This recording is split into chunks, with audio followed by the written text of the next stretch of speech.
mën a jàll moom président Ousmane mën a waxtaan ak nit ñi kaf reetaan serein toujours président Ousmane mi ngi lay dalal kon xanaa rek ñu rendre antenne bi pour ki nga xam ne moo di président Ousmane Sonko mën a waxtaan ak sénégalais yi.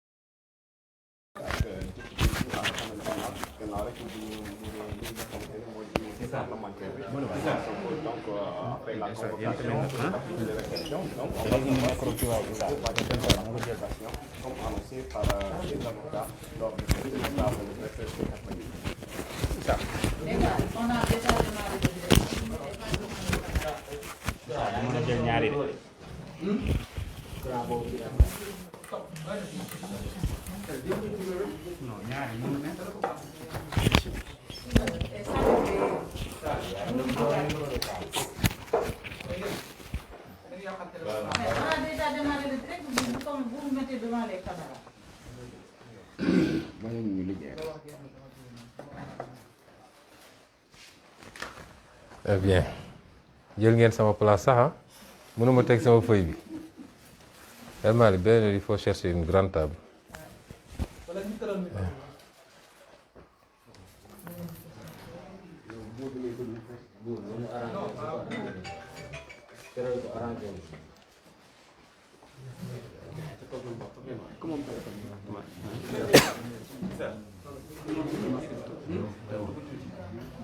Je peux mettre les téléphones silencieux.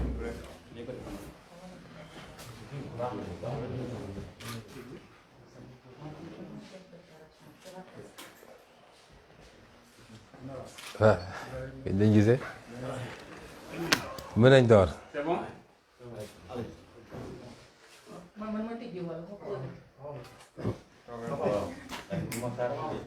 mbokki Sénégal asalaamualeykum man président Ousmane Sonko ma dellu si fas yéene séq ak yéen waxtaan bu gàtt bi mujj xawoon naa gudd tuuti waaye lañ ca waroon wax moo ko jaroon di leen gërëm di leen sant yéen ñi ñuy seetaan ñëpp di gërëm it suñu mbokk journaliste yi fi teew tey di doore sama wax ci ñaari wax yu am solo yoo xam ne benn boroom xam-xam bu ma seet si fan yooyu daf ma ko wax ne ma ci jamono ji nga toll ku la ne waroo wax danga war a noppi du sa mbokk ndax ña ka daan def ba wax bu jotee waxuñu toll nañ fu ñu bëggee wax mënuñoo wax ñaareel bi mooy ku la topp di la puus naan la li tubaab wax j'ai confiance en la justice du sa mbokk ndax boobu foo koy wax day fekk mu am justice bu indépendante surtout nag bu dee dossier boo xam ne dafa am cëslaayu politique may yokk ci ni ñun de wóoluwuñu justice su Sénégal waaye wóolu nañu ay magistrat ci biir justice Sénégal ndax lii histoire u Sénégal dafa biral ni musuñu fee gis dossier boo xam ne politique da cee fës justice addu ci ñoo xam ne wute naag ni pouvoir exécutif mooy ni ki jiite réew mi bëggee soo amee it ay exception la moo tax ñu ne bëri na ñoo xam dañ naan il faut ñu wóolu justice ñun de wóoluñu justice te loolu dañ ko am firnde yu wóor yuñ ko teg waaye ci biir justice wóolu nañu ay magistrat ndax foo dem diñ fa gis ay nit ñoo xam dara mun leen këf dara mun leen yóbbu ñuy def waxtaan bi loolu ubbi la woon di ko jagleel sénégalais yépp waaye rawatina ñi nga xam ne nag dañuy suñu soppe ñu jaral leen lu bëree bëri waaye di ko yaatal nag ndax toll nañ foo xam ne sooy wax opinion bi yépp ngay waxal ñépp lay déglu ku la bëgg ku la bëggul ku ànd ak yow ku àndut ak yow ñu ciy sant yàlla nag bu ñu yàlla yóbbee ba foofu ndax juróomi at ci gannaaw rek wala juróom benni at ba ñuy door kenn xamuñu ci Sénégal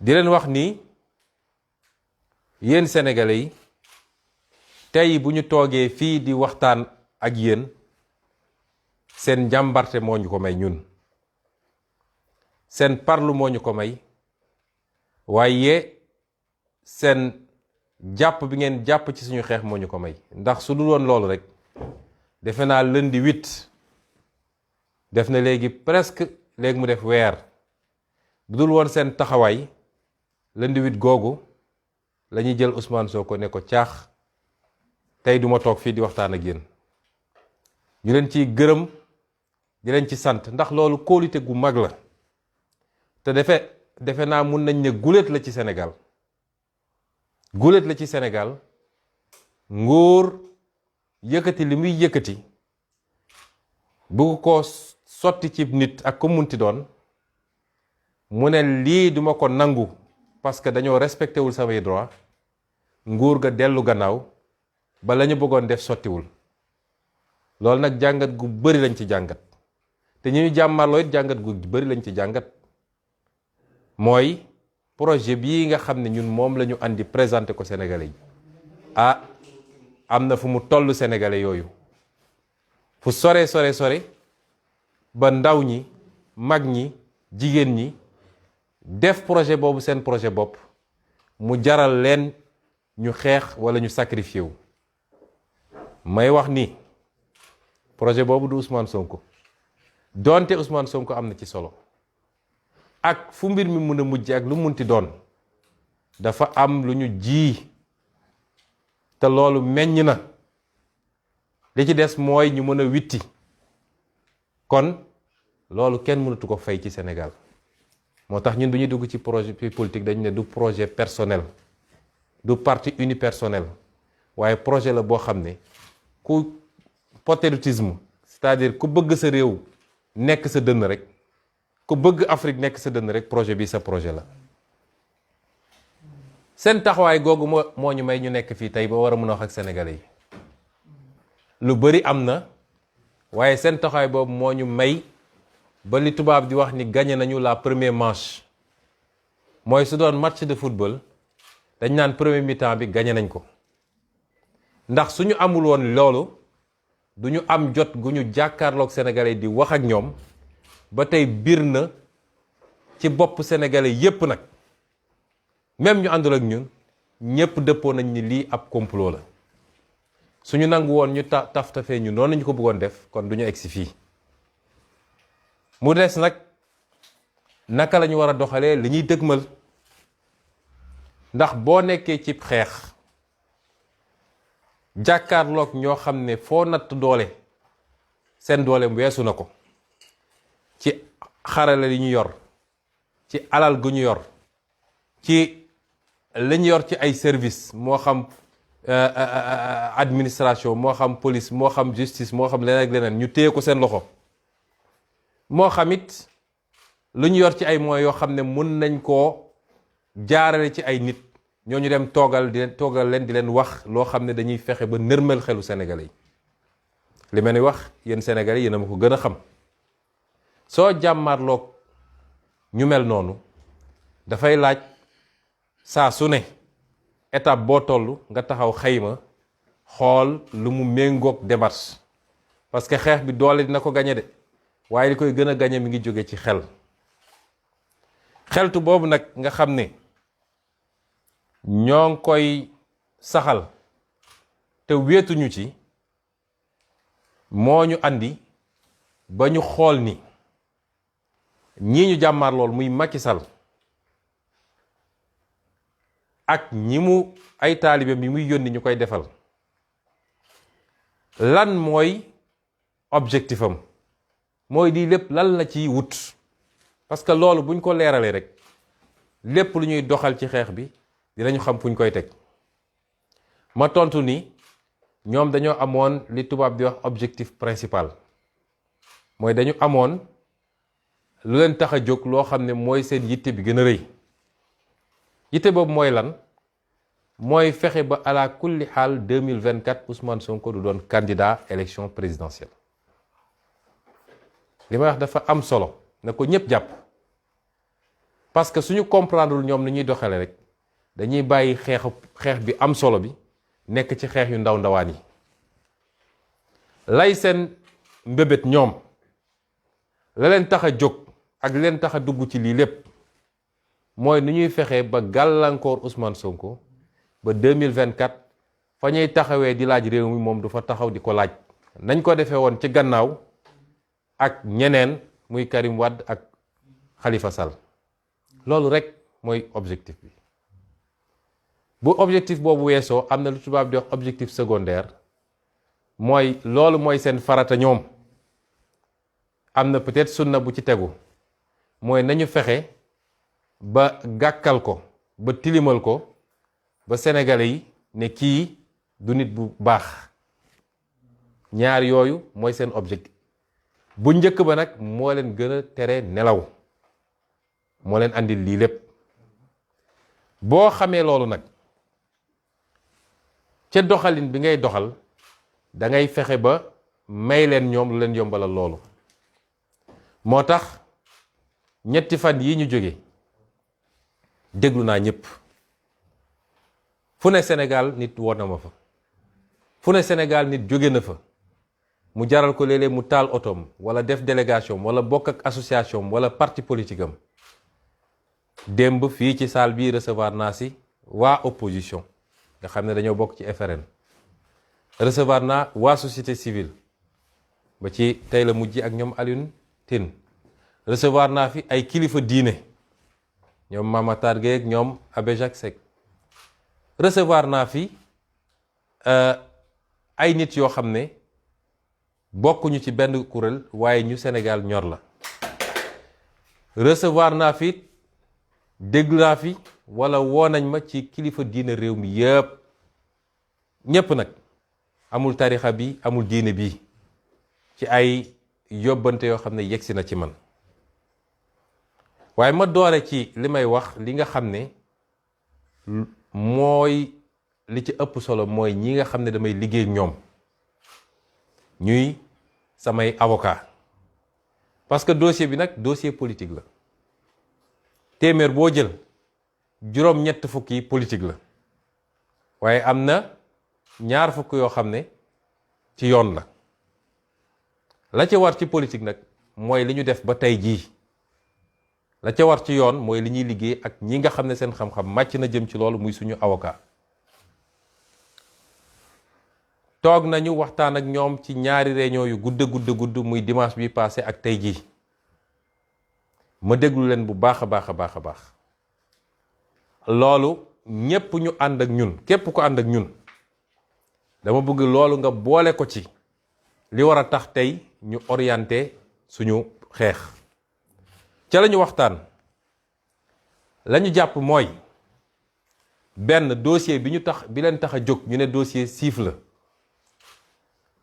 dossier boobu dara newu ci dossier boobu juge ak nu mu jeng bu ñëwee ba ci biir lépp dina feeñ wala lépp feeñ na ba noppi sax amul juge boo xam ne war naa mën a ne lii dinaa ci condamné nit loolu dàqantewul nag ak li ma wax bi may ubbi ni man wóoluwuma suñu justice waaye wóolu naa ay magistrat yoo xam ne dañ leen ni tànn ci biir waaye ñii suñu bëggee def seen yëfu salte depuis procureur moom tuddatuma ay turam comme mi ngi toppatoo sama biir ménage di woo ay nit di wax lu jëm ci sama biir ménage procureur boobu mënatul assurer benn garantie ni procureur de la république la yàkkamti gu mu yàkkamti woon xam nga gaynde gu xiif yàkkamti gu mu yàkkamti woon jot ci Ousmane Sonko moo andi vice de procédure yi am ci dossier bi yépp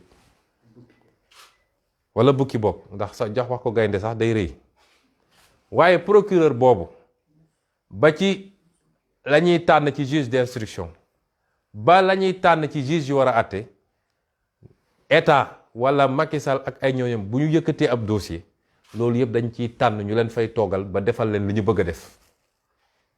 moo tax dama ne lii ma wax ni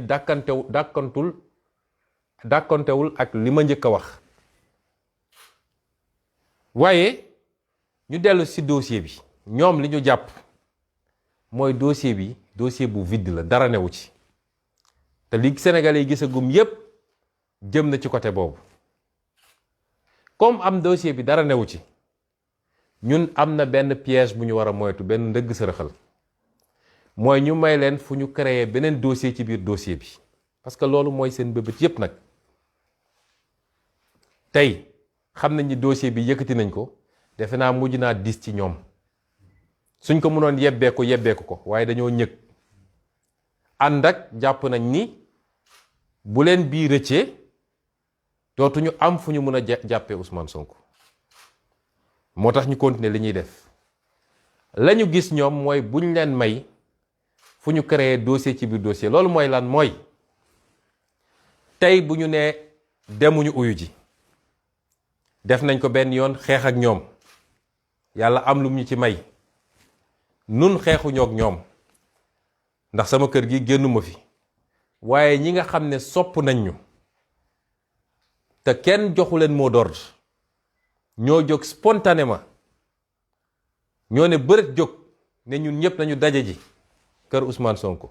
gis nañ lundi 8 li fi xewoon. waaye tey bu ma dellu siwaatee ne dew ma, ñu jël seen arme yépp yónni ko fii, la ñuy njëkk a def, ma leeral ko ci bopp Sénégal yépp, mooy ne dinañ ko coller li ñuy tuddee de rébellion. Rébellion mooy koo xam ne juge de la yónni convocation nga ne dew ma, ñàkk a dem nga ci jëmm ji ne dew ma, loolu du délit. waaye bu ñu yónnee seen armée ne dem leen jël ko, foo jaar même soo nee defuma benn résistance, ñu fexe ba créer un peu de violence, bu ñu wëlbati koo dem ne dafa doon résister. donc nañ ko coller rébellion. bu boobaa nag lañ doon ut ci dossier bu njëkk ba te mënuñu koo am, dinañ ko gaaw a am fii ndax flagrant délit lañ lay yóbbu, àtte la, def la 6 mois daal di takkal sa casier, jeex na. kon xeex bi léeg-léeg da nga ciy boole xel, ndax ñoom bu ñuy def seen dëgg sërëxal du doon benn, dañ koy lal ne bu rëccee ci bii dañu fexe ba am ko ci bii. loolu nag mun naa ne door nañ ko. may wax Sénégal yépp nag nii, jamono ji ñu toog tembe, gannaaw dossier bii ñu tudd muy dossier Siff, ubbi nañu beneen dossier boo xam ne nee nañu appel à l'insurrection. mooy dañoo woote fippu. fii kenn mus fee woote fippu. dañu ne buñ ñoo buggee jaay doole ci loo xam ne suñu àq la, constitution may nañu ko, danañu bañ ñu nit ba suñu doole yem. loolu kenn mënu cee attaquer kenn. au contraire, ñoom ñoo def li ñuy wax délit de provocation. waaye tey jii ci premier cabinet bu Samba Sall ubbi nañ fa dossier bu ñu tuddee noonu ne dañoo woote fippu. ci dossier boobu la ñu jàppee 23 ci suñuy ndaw ba tey ji ñu ngi Cap Manuel. waaye bu ñu jàppee 23 yooyu ba noppi, dañu ne am na keneen koo xam ne dugalaguñ ko, ñu tuddee ko X dellu si na. may wax Sénégal yépp nag X boobu lañ ca jublu ñoom mooy Ousmane Sonko. xam nañu seen dossier bi du sotti, lañ ca jublu mooy wëlbatikuwaat gannaaw luy xew ci fan yii ci juge 8e cabinet. bu dee la ñu bëgg a def sotti na te ñu am ci la ñu bëgg, ñu gaawantu yokk ci bii ne X bu ñu doon wër moom la, ndax moo woo xale yi ne leen génn leen. kon ñépp nañu xam ni seen pexe yemul ci benn. pexe yi dañ koo lal. beneen ñetteel bi ñu doon waajal mooy suñu ne Ousmane Sonko nee na du dem, ñu yónni fi GIGN wala BIP, fexe ba jaxase affaire yi, bu ñu génnee nag ne dafa doon résister, moo tax dañ ko yokkal délit rébellion, jugé ko flagrant délit, dem tëj ko. teyit toujours ci gis-gisu avocat yi, mooy dem ak ñàkk a dem benn résultat bi la mooy boo demul it dañ fi yónni armée ñi fi nekk dinañu résister peut-être wala suñu résister wul xale yi dinañ jóge fële résister deret dina tuuru waaye yàgg da nga dem. kon pour bañ leen may porox ndoll yooyu nga xam ne mun nañ ci jaar pour génne leneen loo xam ne loolu day yomb ci ñoom ni dossier bi jafe ci ñoom moo tax avocat yooyu ñoom ñépp bi ñu dajee ñëw taxaw ñaan ñu insister joxe seen conseil ñu déglu leen. balaa may génn ci avocat yi dinaa leen jagleel ay remerciement jaajëfal leen ndax sonn nañ torop ci dossier bi mbir mi dooree ba léegi amul bëccëg amul guddi fii laa leen di woo ñu bàyyi seen yitte ma lim leen muy maître Massokhna Kane maître Ciré Clédor Ly maître Khoureychi Ba maître Demba Ciré Bathily maître Youssouf Camara maître Joseph Étienne Dione maître Bamba Cissé maître Ousseynou Ngom maître Ndoumbé Wane ak maître Djibi Diagne waaye it di remercier ñi nga xam ne toujours ci avocat yooyu bokk ci dossier bi waaye gën a sonn ci suñu ndaw yi nga xam ne jàpp nañ leen suñu jigéen yi nga xam ne jàpp nañ leen tey jii defe naa am nañ lu mat 53 muy juróom fukk ak ñett yoo xam ne ñi ngi ci loxo Macky Sall ñooñu maître Amadou Sow maître Babacar Ndiaye maître Abdoulaye Tall maître Théophile Kayosi maître Michel Simel Bass ak maître Magna Silva ma leen ni jaajëfal ci sama tur ci turu parti bi waaye ci turu sénégalais yépp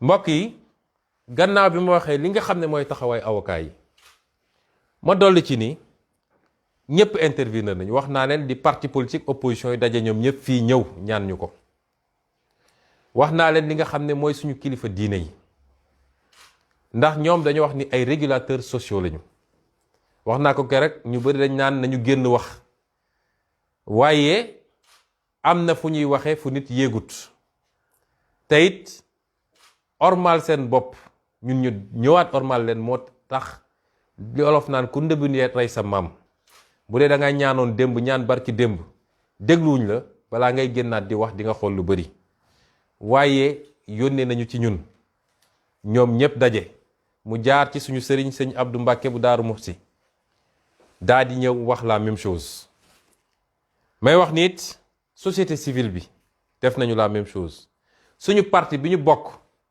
def nañu concertation département yépp ñu laaj leen lu ñu xalaat diaspora bi ñu laaj leen lu ñu xalaat bureau politique bi wax li mu xalaat ay avis la yoo xam ne lu partagé la waaye li ëpp ci avis yi am benn boor bu ñu jëm dinaa ci ñëw léegi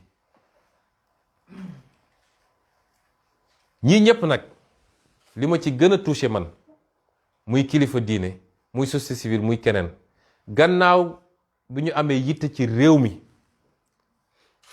li ma gën a touché mooy seen yitte bi gën a rëy mooy li tubaab di wax sama intégrité physique mooy ñu bañ a maye fu ñu mun a jaaree pour li ñu bëggoon am ci justice sax boo moytul ñu amee ko ci neneen ndax dégg nañ fi kaawu Xaadim Buso dégg nañ fa yeneen kaa te ci loo xam ne mën nañu gañe combat bi ci neneen ñooñu ñëpp ma ne leen seen yitte ci ñun yéeg nañ ko te dafa wane ni projet bi nga xam ne moom la ñu présenté Sénégalais yi ñor na leen projet boobu seen projet la lii lépp nag moo tax ba ñu waxtaanee déglu ñépp ñu wax Sénégalais yi ni bu soobee yàlla ëllëg ca waxtu biñ ko waxee dinañu génnee fii suñu kër dox ndànk dem déglu lan la juge 8e cabinet war a wax ak nun waaye loolu tekkiwul ni dañoo deltu gannaaw xeex bi commencé gul sax te tekkiwul it ni mobilisation bi exceptionnelle bi nga xam ne am na Sénégal te ñu gëjoon ko gis dina wàññeeku tey la mobilisation war a gën a bëri tey la mobilisation war a gën a am doole tey la militants yi ak militantes yi ak sympathisants yi ak sénégalais yi nga xam ne ñépp dëgg rek moo leen ñor tey la ñu war a gën a mobiliser parce que bu ñu buggee jaarale mbir mi feneen dina am neneen nu muy demee te it tekkiwul ni li ñu waxoon ni suñu droit ñun à la résistance suñu droit individuel constitutionnel jóge na fi waaye tekkiwul ni lii nga xam ne am na ci dossier bi yépp te avocat yi wax ko député yi wax ko ba suba député yi nañu déposer recours conseil constitutionnel ñu war a signé nañu loolu lépp duñ ko bàyyi mu jaas parce que lañ ca war a def ci yoon danañ ko def muy fii muy CEDEAO muy feneen ak feneen may woo nag sénégalais yi ndax duma ko wax ak Macky Sall ndax ku am xol am yëg-yëg ngay waxal ci lu jëm ci nit ñi ñii nga xam ne jaay nañ leen doole muy suñu otage politique yi ne sénégalais yëpp addu na leen Macky Sall bàyyi rawatina nag ñii nga xam ne jigéen lañu tey jii dañoo fas yéene woon démarrer grève de la faim ndax ñu ngi leen di pamti ku ñu jàpp àjjuma ba tey yóbbu leen delloosiwaat leen déglu sax defuñu leen ko lépp pour métital loolu taal na ay réew yu bari parce que jaay doole ci anam yi baaxul man maa leen ñaan ne leen bu leen grève de la faim ndax dama jàpp ni bokkul ak suñu gëm-gëm waaye li gën a garaaw mooy ku toll ci xeex dangaa soxla sa doole waroo affaiblir sa bopp te am naa ñëwante bu rëy ci ñoom nag ndax dama koy natt ci sama bopp moo tax ma ñaan leen ko waaye du lu ñu bëgg a génne ci xeex bi may wax tamit suñu police nationale wax naa ko keroog ci sama discours police bi ñun ñëpp la fi nekkal am na lu xew fii keroog sama kër te duñ ko bàyyi ndax def nañu lettre démenti retiré waat ko lu toll police nationale ñu war a jël jumtukaay yoo xam ne tey waroon nañ ko yóbbu ci xool ni ñuy xeexee Samba Boy ni ñuy xeexee terroristes yi ñu ñëw teg ko ci buntu kër Ousmane Sonko di ko espionner di ko filmer moom ak ay njabootam ak képp ku dugg ci kër gi ak ku génn ci kër gi loolu rafetul ci Sénégal te du kenn ku leen yónni ku dul Macky Sall ci dossier boo xam ne nee nañu dossier privé la bi loolu amee ba tey harcelé nañ ñu menacé nañ ñu dañuy ñëw par force dugg ci kër gi parce que dañoo am jumtukaay bu ñu ñàkk bu ñu wàcc fi keroog te il faut ñu jot ko bi ñëwee fi nee naa leen gisuñu jumtukaay boobu loolu doyul yónnee nañu ay médiation waaye ba tey ñi ngi ca loolu ñun nag dinañu constater par voie d'huissier su jaree ñu porter plainte police nationale dañ ko def xam naa ni police nationale wax naa ko keroog ay patriotes ñoo ci nekk ñoo ci ëpp waaye les gradés de la police laay wax bu leen nangu ñu jouer loolu leen rôle boobu compétition politique c'est entre les acteurs politiques suñuy jumtuwaay réew buñ ko jël di ko boole ci compétition politique day andi compétition déloyale Macky yor police yor gendarmerie yor lépp war a jàmmal ak ñoo xam ne seen parti rek dañu yor ak seen discours loolu rafetul ci réew mi la tax nag ñuy insister ñoom xam nañu ñun xam nañu buñ ñu wax loo ngir yàlla waaye loolu dafa doy nañu bàyyi di utiliser moyen état bi di espionner ay citoyens tey amul benn citoyen sénégalais boo xam ne yaa ngi ci sécurité ñépp Macky mu ngi leen di espionner ñépp nag waxuma la sax ku ne ànduma ak moom waaye ñi mu àndal sax mu ngi leen di espionner ba kañ dañ koo dénk lii pour mu tabax réew mi na yem ca loola di wax tamit ni Sénégal amul kenn koo xam ne tey umpale nga ni lii complot la ak manipulation médiatique bi ñu def yépp chargé plateau yi lu ne ñu wax ko tey soo jëlee sénégalais téeméer boo jël juróom-ñeent fukk yi nee nañ la lii complot la te bis bu nekk nag yàlla tojal leen lu bees loo xam ne foogewuñ ko woon ba tey ku déglu live Pape Alé Niang bi keroog bi may wax junj naa ne laaj leen Macky Sall ndax xam na Adji Sarr seede bi tey ñëw na ndax xam na ko moom Macky Sall ndax recevoir na ko en tout cas génn na ci gémmiñu Adji Sarr ni moom Macky Sall recevoir na ko te benn autorité APR moo ko fa yóbbu ci lim leen wax moom mi ne moom amul taaw comploté ma wax sénégalais yëpp ni ki ngeen dénk réew mi mu ne mooy président de la république ci day wàcc ba ci caniveau yi di comploter contre ses adversaires politiques ci nu mu gën a ñaawe loolu fës na tey fi may daanelee nag mbokk yi mooy di gën a soññu yéen ñëpp ma leen gën a soññ xeex bi ñun de mun nañ ci ñàkk ay dunq waaye Macky Sall dina ci ñàkk nguuram ci nii wala ci nële dugg na ci loo xam ne amul tey benn sénégalais bu ko nangu wala bu ko rafetlu amul kon lu ñuy xeex la ba fu xeex bi yem waaye xeex bi nañu xam ni ay temps la xeex bi ay stratégie la xeex bi dafa am fu mu jotee foo xam ne lu mu laaj rek ñu xam ne lii la laaj moo tax ma ne mobilisation mooy nañu takku fu ñu doon nekk benn nañ fa doon téeméer fu ñu fa doon nekk benn ci mobilisation nañ fa doon téeméer di gërëm nag mouvement citoyen yi également ñi nga xam ne ñëw nañu muy ay FRAPP Y'en a marre docteur Babacar Diop FDS ak Doyna ak Ñoo Lank tous ces mouvements citoyens parti politique yi nga xam ne jël nañ seen initiative ba démb am nañu ci def conférence de presse ñoom docteur Cheikh Tidiane Dièye Cheikh Bamba Dièye ñoom Bougane ñëpp ak ñi vraiment tous les partis politiques su ma limee rek juum ñi taxawoon assemblée nationale lu ne ñu daj ko ci ñoom ñëpp nag député opposition yi ñoom ñëpp ñu ngi leen di gërëm ne leen nag mobilisation bi ça ne fait que commencer mbokk yi lii laa bëggoon andi ci sama déclaration di ko faram-fàcce ci français ci nu mu gën a gaawee daal di yeewi ñëpp ndax defe naa mi ngi commencé guddi. Chers compatriotes, je me permets de m'adresser une fois de plus à vous pour vous édifier sur ma position par rapport à la situation actuelle. Je commencerai par rappeler les sages recommandations d'un ami que j'ai eu à recevoir ici et qui m'a donné 2 recommandations.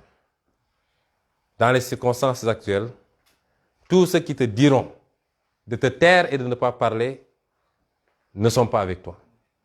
Mais tous ceux également qui te recommanderont de faire confiance à la justice ne sont pas avec toi. Il a parfaitement raison.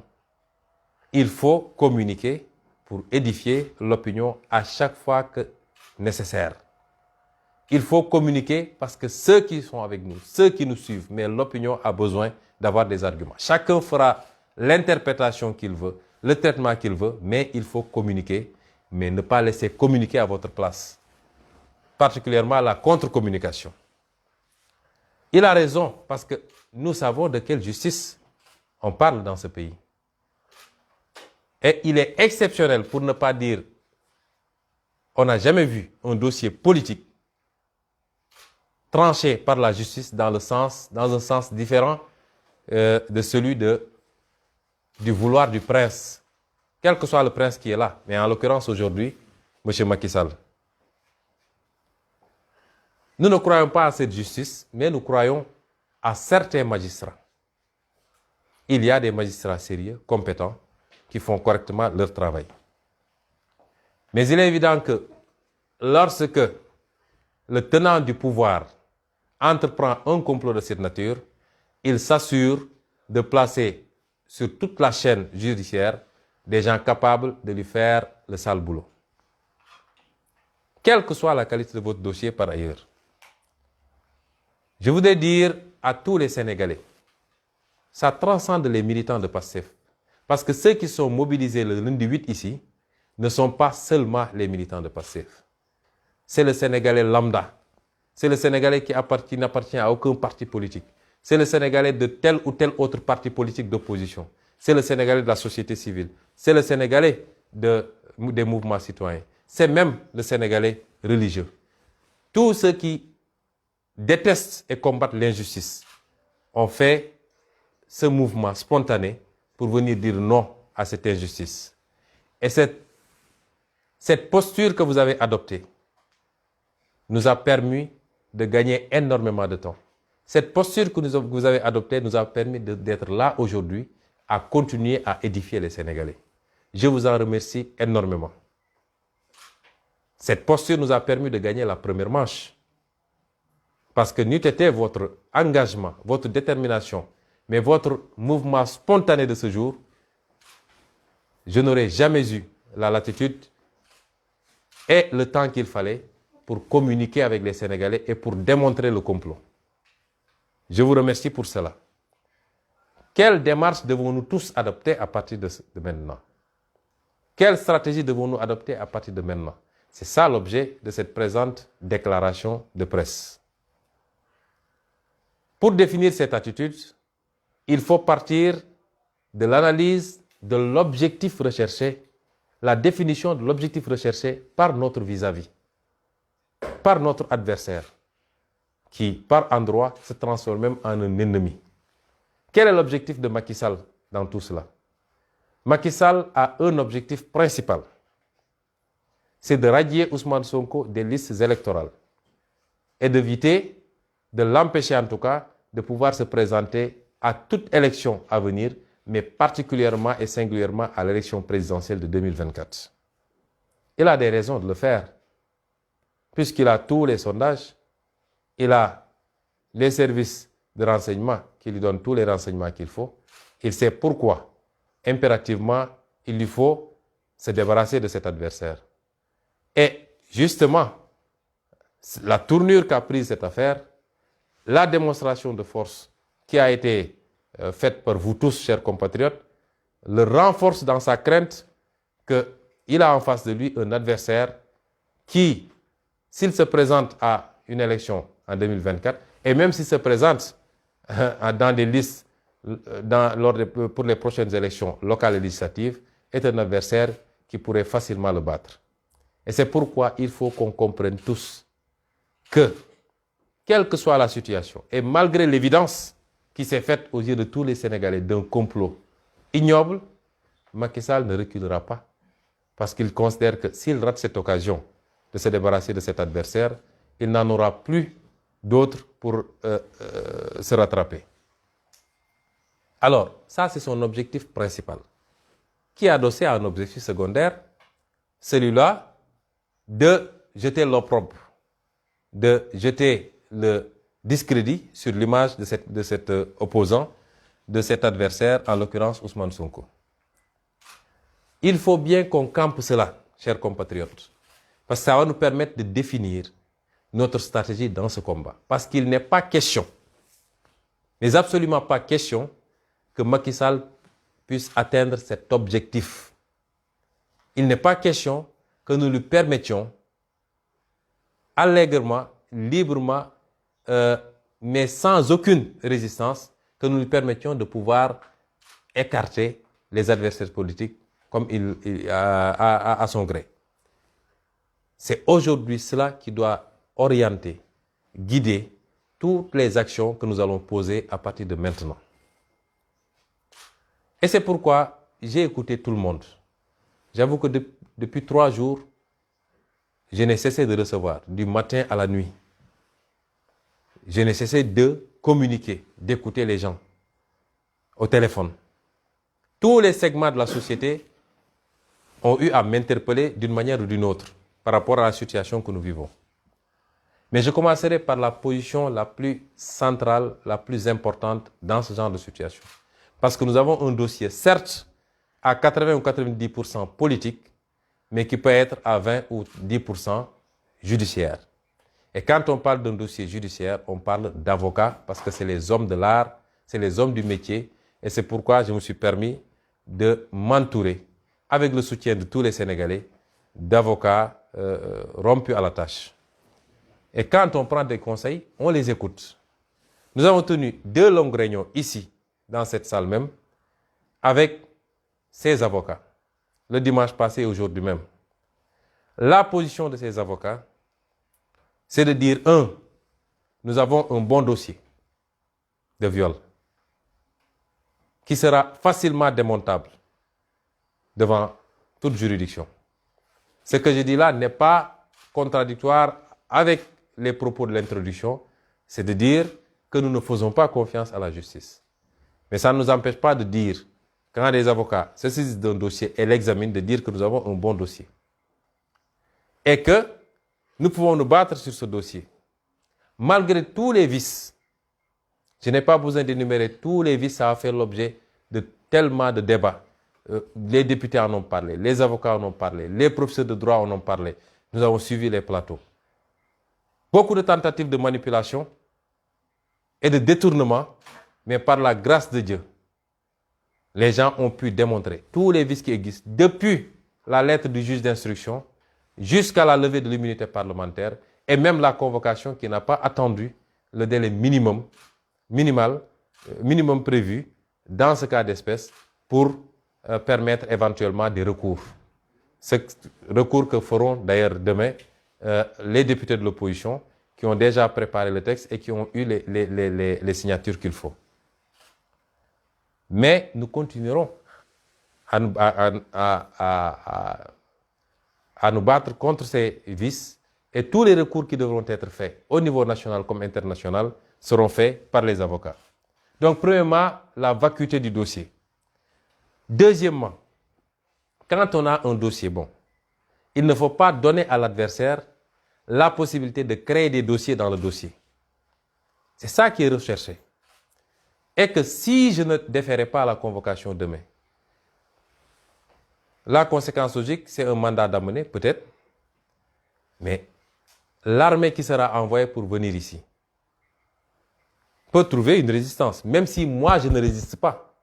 Mais aujourd'hui, les Sénégalais se sont appropriés cela. Je n'avais pas appelé le 8 pour que les gens sortent, mais ils sont sortis spontanément. Et avec la moindre résistance, ou même en l'absence de résistance, ils vont la fomenter. Ils pourront sortir pour nous mettre sur le dos un autre délit, c'est-à-dire la rébellion. Et ça, c'est un jugement direct en flagrant délit, une condamnation à 6 mois, et le casier judiciaire est complètement sali. Et c'est ça l'objectif recherché, je l'ai dit. Et donc, dans nos stratégies, ce ne serait pas intelligent de leur offrir cette opportunité. Je tiens à dire à tous les Sénégalais, parce qu'il nous faut être vigilants. Nous avons en face de nous des malfaiteurs. C'est une association de malfaiteurs. Et qui, dans sa stratégie, développe plusieurs pièges en même temps. En se disant que s'il échappe à celui-là, il tombera dans tel autre piège. Et l'autre piège, je peux vous dire à tous que, au moins je vous parle, le juge d'instruction du premier cabinet, M. Samba Sall, à la suite des manifestations du 8 février, il y a eu pas mal d'arrestations. Aujourd'hui, on a 23 jeunes à Dakar et 13 à Ziguinchor qui ont été interpellés.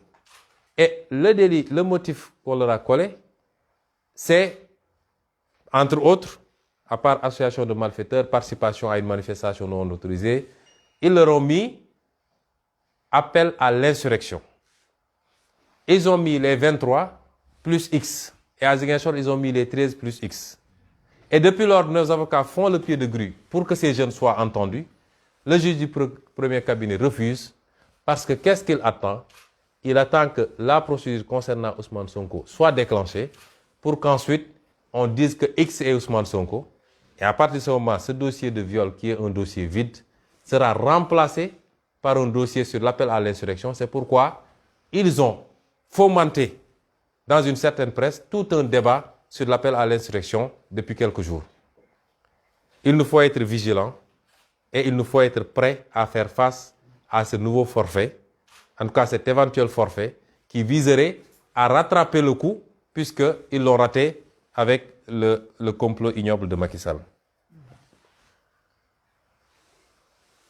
Donc, puisque y aller demain et ne pas y aller, le résultat sera le même au finish, parce que nous pouvons résister éventuellement, mais nous ne pouvons pas résister ad vitam aeternam à toute une gendarmerie, toute une police et toute une armée.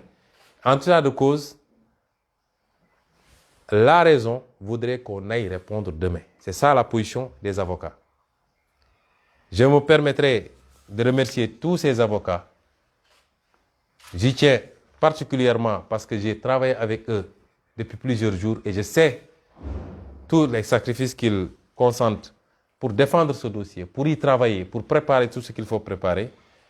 Il s'agit de Maître Massokhna Kane, Maître Ciré Clédor Ly, Maître Khoureychi Ba, Maître Demba Ciré Bathily, Maître Youssouf Kamara, Maître Joseph Étienne Dione, Maître Bamba Cissé, Maître Ousseynou Ngom, Maître Ndoumbe Wane, Maître Djibi Diagne, Maître Amadou Sow, Maître Babacar Ndiaye, Maître Abdoulaye Tall, Maître Théophile Kayossi, Maître Michel Simel Bass, Maître Magna Silva. Ceux qui travaillent quotidiennement dans le dossier principal qui nous concerne, comme ceux qui se sont donné les moyens d'être présents à chaque fois qu'un militant ou une militante est arrêté. À chaque fois que quelqu'un est arrêté, même ceux qui ne sont pas nos militants et qui nous soutiennent, je veux parler des Guy Marius Sagna, des Dame Mbodj, des Clédor Sène, tous ces gens-là, à chaque fois qu'il y a une arrestation, ces avocats sont donnés les moyens d'être présents pour qu'on ne les entraîne pas dans des déclarations qui pourraient se retourner contre eux. À part les avocats, toutes les autorités de ce pays, tous les segments, j'ai parlé des autorités religieuses. J'ai reçu toutes sortes de délégations ici dans cette salle. La dernière en date, c'est la délégation conduite par Djamra de Mamatar Gueye, Abbé Jacques Seck et beaucoup d'autres religieux. J'ai reçu des interpellations, des gens qui ont été envoyés par ces guides religieux, qui ont concouru tous à la même demande, non pas seulement pour l'apaisement, puisque l'apaisement ne dépend pas de nous, je le précise encore, ça dépend particulièrement de Macky Sall et de ses comploteurs, mais qui se sont souciés, et cela m'a touché au plus profond de moi, qui se sont souciés de mon intégrité physique, de mon intégrité morale, ce qui les a amenés à exprimer leurs demandes. Je les en remercie. Les partis politiques d'opposition, j'en ai reçu ici hier dans le cadre du FRN. La société civile, le dernier qui est sorti d'ici est M. Alioune Tine. Et un nombre incalculable de citoyens de tous bords qui m'ont interpellé depuis 3 jours pour insister et nous demander d'aller dans un sens. Notre propre famille, mais notre parti politique qui a ouvert depuis hier de larges concertations avec les 45 départements, la diaspora et le bureau politique. Il peut y avoir encore des réticences, mais l'écrasante majorité est allée dans un sens. Tous, en tout cas, ont compris qu'à chaque étape de ce combat, il nous faut adapter une stratégie. Et c'est l'ensemble de ces recommandations qui nous ont permis d'aboutir à la décision que j'annonce que demain, à l'heure contenue dans la convocation, nous irons répondre, écouter le juge du premier cabinet. Mais cela ne veut absolument pas dire une abdication.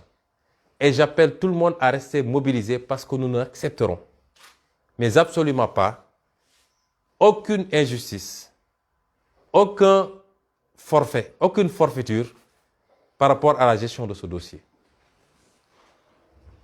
Je dirais également, je continuerai les appels en appelant toutes les composantes de la nation.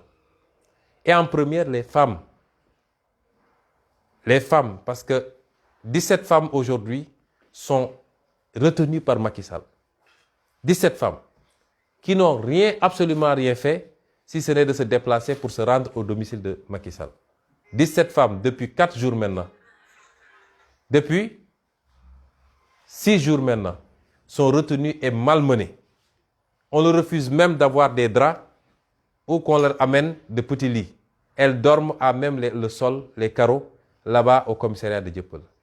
Et depuis 2 jours ou 3 jours, elles sont ballottées entre le tribunal et le commissariat de Dieuppeul avec des retours de parquet. Cela, ce n'est pas de la justice. Serigne Bassirou Gueye le fait sur prescription de Macky Sall uniquement pour faire mal à des adversaires politiques. Antoine Diome le fait uniquement pour essayer de régler des comptes parce qu'on interdit même les visites. Moi, je me suis déplacé le vendredi pour leur rendre visite là-bas au commissariat de Dieuppeul. On m'a interdit l'accès aux locaux. Des députés, les Mame Diarra Fam, les Aïssata Sabara se sont rendus là-bas, on leur a interdit l'accès aux locaux. Cela est inadmissible. Et j'en appelle à tous les segments de la société. Je ne parlerai pas de Macky Sall, parce qu'il faut avoir un cœur pour qu'on puisse vous interpeller. Je parle à tous les segments de la société. Ce qui se passe est inadmissible. J'interpelle notre police nationale. Quand on dit nationale, ça veut dire que ça appartient à la nation. Ça appartient aux 16 millions de Sénégalais. Chacun de nous a les mêmes devoirs. La police n'est pas rémunérée par Macky Sall, elle est rémunérée par nos impôts. Elle doit rester à équidistance. Ce qui s'est passé ici, à mon domicile, le jeudi passé, est inadmissible. C'est-à-dire qu'on déploie des moyens les plus sophistiqués de l'État pour venir espionner un adversaire politique.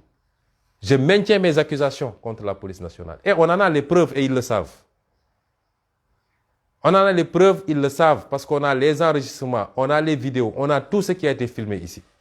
Que cette police nationale puisse se déplacer pour venir espionner un adversaire politique, mettre ici une fourgonnette qui filme 24 heures sur 24 ce qui se passe dans ma maison et qui intercepte tous les sons émis à partir de cette maison, c'est inadmissible. Et ça, c'est Macky Sall. On a accusé un recul extraordinaire dans ce pays avec Macky Sall. Et s'il y a un Sénégalais qui pense qu'il peut échapper à ça, s'il y a un Sénégalais qui ne se sent pas concerné, c'est qu'il se trompe. Tous les Sénégalais sont en danger parce que tous ceux qui diront que je ne réfléchis pas comme Macky Sall, je n'exprime pas les mêmes opinions que Macky Sall, sont systématiquement écoutés, traqués, piégés, manipulés pour avoir des ennuis judiciaires. Il faut aujourd'hui que chacun et chacune d'entre nous en soit conscient. Même les guides religieux sont espionnés dans ce pays. Que tout le monde le sache. Et cela est inadmissible parce que c'est une violation de la Constitution. La propriété privée, les données personnelles. Il y a des lois pour ça. Mais Macky Sall n'en a cure dans cette obsession de se maintenir au pouvoir. Je le dénonce, je le regrette et nous donnerons les suites qu'il faut parce que depuis des jours, on est harcelés ici. Nous avons été menacés d'une intrusion musclée de la police pour venir récupérer soi-disant un matériel qui serait perdu ici. Nous avons ensuite eu des émissaires qui sont venus négocier. Nous n'avons pas vu de matériel ici, je le dis. S'ils viennent, ils ne trouveront pas de matériel ici parce qu'on n'en a pas vu. Ils n'ont qu'à dire aux Sénégalais quel matériel ils ont pu perdre ici pour continuer à faire cette pression sur nous. C'est inadmissible. L'éclatement du complot, j'en terminerai. Je n'ai plus besoin de donner des éléments. 90% des Sénégalais sont convaincus et conscients que c'est un complot de très bas niveau. Ce qu'ils ne savaient pas ou ce qu'ils ne pouvaient pas établir, c'est jusqu'où il y a la chaîne de responsabilité. On a parlé de la fameuse avocate. Aujourd'hui, on a des preuves supplémentaires de son implication jusqu'au cou dans cette affaire-là.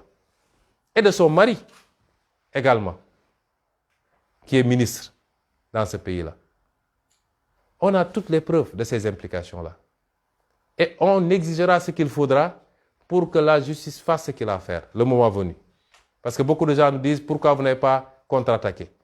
Après discussion de nos avocats, nous avons considéré que le moment viendra. Parce qu'on ne peut pas leur donner certaines opportunités. Mais les gens ne savaient pas que ça va beaucoup plus loin. Je l'ai dit l'autre jour lors de ma déclaration, j'ai dit les Sénégalais n'ont qu'à poser une question très simple à Macky. Est-ce qu'il connaît Adji Sarr? Ceux qui ont écouté aujourd'hui le live de Pape Alé et le témoignage y contenu peuvent maintenant répondre eux-mêmes à cette question. C'est que Macky Sall aurait reçu même Adji Sarr de la bouche de cette dernière, l'aurait reçu parce que celle-là lui a... En réalité, on est dans une grande entreprise de manipulation où, au finish, je me dis, est-ce que ce n'est pas les manipulateurs qui ont été manipulés par cette jeune fille?